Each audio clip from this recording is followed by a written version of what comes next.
مغربی تہوار جس کو ویلنٹائن ڈے کہا جاتا ہے آج کل مسلمانوں میں رائج ہوتا جا رہا ہے۔ مسلمانوں کو اسے منانا کیسا ہے؟ اس دن نامحرم لڑکے اور لڑکیاں آپس میں محبت کے تحائف کا تبادلہ کرتے ہیں، محبت کے اقرار اور اس تعلق کو برقرار رکھنے کے وعدے کرتے اور قسمیں کھاتے ہیں۔ تو کیا ایک مسلمان کو اس طرح کے تہوار منانا زیب دیتا ہے؟ کیا اسلام اسے ایسے تہواروں کو منانے کی اجازت دیتا ہے؟ اگر نہیں تو مسلمانوں کو معاشرے میں رائج ایسے تہواروں پر کیا انداز اختیار کرنا چاہیے؟ یہ سب کچھ جاننے کے لیے آپ کو یہ ویڈیو آخر تک دیکھنا ہوگی۔ تو سب سے پہلے میں ویلنٹائن ڈے کا تاریخی پس منظر اور اس دن ہونے والی خرافات کو بیان کرنا چاہوں گی تاکہ مسلمانوں پر واضح ہو کہ اس گناہوں سے بھرپور دن کی حقیقت کیا ہے۔ چنانچہ کہا جاتا ہے کہ ایک پادری جس کا نام ویلنٹائن تھا 3 صدی عیسوی میں رومی بادشاہ کلاڈیس ثانی کے زیر حکومت رہتا تھا۔ کسی نافرمانی کی بنا پر بادشاہ نے پادری کو جیل میں ڈال دیا۔ پادری اور جیلر کی لڑکی کے مابین عشق ہو گیا، حتیٰ کہ لڑکی نے اس عشق میں اپنا مذہب چھوڑ کر پادری کا مذہب نصرانیت قبول کر لیا۔ اب لڑکی روزانہ ایک سر گلاب لے کر پادری سے ملنے آتی تھی۔ بادشاہ کو جب ان باتوں کا علم ہوا تو اس نے پادری کو پھانسی دینے کا حکم صادر کر دیا۔ جب پادری کو اس بات کا علم ہوا کہ بادشاہ نے اس کی پھانسی کا حکم دے دیا تو اس نے اپنے آخری لمحات اپنے معشوقہ کے ساتھ گزارنے کا ارادہ کیا، اور اس کے لیے ایک کارڈ اس نے اپنی معشوقہ کے نام بھیجا جس پر لکھا تھا مخلص ویلنٹائن کی طرف سے۔ بالآخر 14 فروری کو اس پادری کو پھانسی دے دی گئی۔ اس کے بعد سے ہر 14 فروری کو یہ محبت کا دن اس پادری کے نام ویلنٹائن ڈے کے طور پر منایا جاتا ہے، جبکہ اس تہوار کو منانے کا انداز یہ ہوتا ہے کہ نوجوان لڑکوں اور لڑکیوں کے مابین بے پردگی اور بے حیائی کے ساتھ میل ملاپ، تحفے تحائف کے لین دین سے لے کر فحاشی اور عریانی کی ہر قسم کا مظاہرہ کھلے عام یا چوری چھپے، جس کا جتنا بس چلتا ہے عام دیکھا اور سنا جاتا ہے۔ ایک رپورٹ کے مطابق پاکستان میں فیملی پلاننگ کی ادویات عام دنوں کے مقابلے ویلنٹائن ڈے میں کئی گنا زیادہ بکتی ہیں، اور خریدنے والوں میں اکثریت نوجوان لڑکے اور لڑکیوں کی ہوتی ہے۔ گفٹ شاپس اور پھولوں کی دکانوں پر رش میں اضافہ ہو جاتا ہے، اور ان اشیاء کو خریدنے والے بھی نوجوان لڑکے اور لڑکیاں ہی ہوتی ہیں۔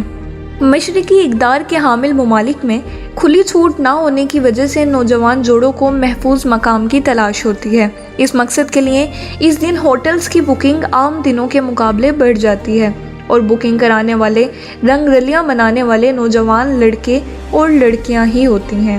شراب کا بے تحاشا کاروبار ہوتا ہے۔ ساحل سمندر پر بے پردگی اور بے حیائی کا ایک نیا سمندر دکھائی دیتا ہے۔ مغربی ممالک میں جہاں غیر مسلم مادر پدر آزادی کے ساتھ رہتے ہیں اور فحاشی اور عریانی اور جنسی بے راہ روی کو وہاں ہر طرح کی قانونی چھوٹ حاصل ہے۔ اس دن کی دھما چوکڑی سے بعض اوقات وہ بھی پریشان ہو جاتے ہیں، اور اس کے خلاف بعض اوقات کہیں کہیں سے دبی دبی صدائے احتجاج بلند ہوتی رہتی ہے۔ انتہائی دکھ اور افسوس کی بات یہ ہے کہ اس دن کو کافروں کی طرح بے حیائی کے ساتھ منانے والے بہت سے مسلمان بھی اللہ عز و جل اور اس کے رسول کریم صلی اللہ علیہ وسلم کے عطا کیے ہوئے پاکیزہ احکامات کو پس پشت ڈالتے ہوئے کھلم کھلا گناہوں کا ارتکاب کر کے نہ صرف یہ کہ اپنے نامہ اعمال کی سیاہی میں اضافہ کرتے ہیں، بلکہ مسلم معاشرے کی پاکیزگی کو بھی ان بےہودگیوں سے ناپاک اور آلودہ کرتے ہیں۔ بدنگاہی، بے پردگی، فحاشی، عریانی، اجنبی لڑکے لڑکیوں کا میل ملاپ، ہنسی مذاق، اس ناجائز تعلق کو مضبوط رکھنے کے لیے تحائف کا تبادلہ اور آگے زنا تک کی نوبتیں، یہ سب وہ باتیں ہیں جو اس روز عیسیٰ زور و شور سے جاری رہتی ہیں۔ یہ وہ باتیں ہیں جن کے ناجائز اور حرام ہونے میں کسی مسلمان کو ذرہ بھر بھی شبہ نہیں ہو سکتا۔ قرآن کریم کی آیات بینات اور نبی کریم صلی اللہ علیہ وسلم کے واضح ارشادات سے ان امور کی حرمت اور مذمت ثابت ہے۔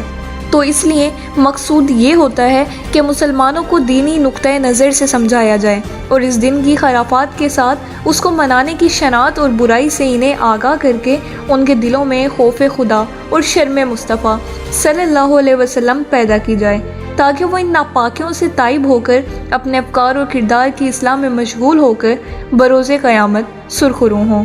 حتیٰ کہ شرم و حیا کا درس اور بے حیائی کی مذمت آیات قرآنیہ سے ثابت ہے۔ میں اس موقع پر قرآن کریم کی ایک آیت کا ترجمہ بیان کرنا چاہوں گی۔ اللہ تعالیٰ فرماتا ہے، مسلمان مردوں کو حکم دو وہ اپنی نگاہیں کچھ نیچی رکھیں اور اپنی شرمگاہوں کی حفاظت کریں، یہ ان کے لیے بہت ستھرا ہے، بے شک اللہ کو ان کے کاموں کی خبر ہے۔ اور مسلمان عورتوں کو حکم دو وہ اپنی نگاہیں کچھ نیچی رکھیں اور اپنی پارسائی کی حفاظت کریں۔ مذکورہ آیات قرآنیہ میں اللہ رب العزت نے مومنین مردوں اور عورتوں کو نگاہیں نیچی رکھنے اور اپنی شرمگاہوں کی حفاظت کرنے کا حکم دیا، اور پردے کی اہمیت کس قدر ہے اس کا اندازہ اس بات سے لگا لیجئے کہ عورتوں کو جاہلیت اولیٰ کی بے پردگی سے منع کیا گیا، یہاں تک کہ زیور کی آواز بھی غیر مرد نہ سنیں، اس کا لحاظ رکھنے کا فرمایا گیا۔ لیکن نہایت ہی افسوس کے ساتھ کہنا پڑتا ہے کہ بہت سے مسلمان مرد اور عورتیں ویلنٹائن ڈے پر ان احکامات کی اعلانیہ کھلم کھلا کافروں کی تقلید میں خلاف ورزیاں کرتے ہیں، حتیٰ کہ ویلنٹائن ڈے پر اجنبی مرد اور عورت کے مابین جو ناجائز محبت کا تعلق قائم ہوتا ہے اور آپس میں جو تحائف کا تبادلہ ہوتا ہے، فقہائے کرام فرماتے ہیں کہ یہ رشوت کے حکم میں داخل ہے، اس لیے ناجائز اور حرام ہے۔ ایسا گفٹ لینا اور دینا دونوں ہی ناجائز اور حرام ہیں۔ اگر کسی نے یہ تحائف لیے ہیں تو اس پر توبہ کے ساتھ ساتھ یہ تحائف واپس کرنا بھی لازم ہے۔ اس لیے بس آخر میں یہ کہنا چاہوں گی کہ خدا را ہوش کریں، شیطان کے اعلی کاروں کے نقش قدم پر چلنا جہنم کی راہ ہے، لہٰذا اللہ سے ڈرتے ہوئے، اس کے محبوب سے شرم کرتے ہوئے اس دن اور اس کے علاوہ زندگی بھر بے حیائی اور بے پردگی سے توبہ کر لیجئے، اور آئندہ شریعت کے احکامات کی پابندی اور اسلامی زندگی گزارنے کا پختہ عزم کر لیجئے۔ اللہ تعالیٰ عقل دے، سمجھ دے، احکام شریعت کی اتباع میں زندگی بسر کرنے کی توفیق دے، آمین۔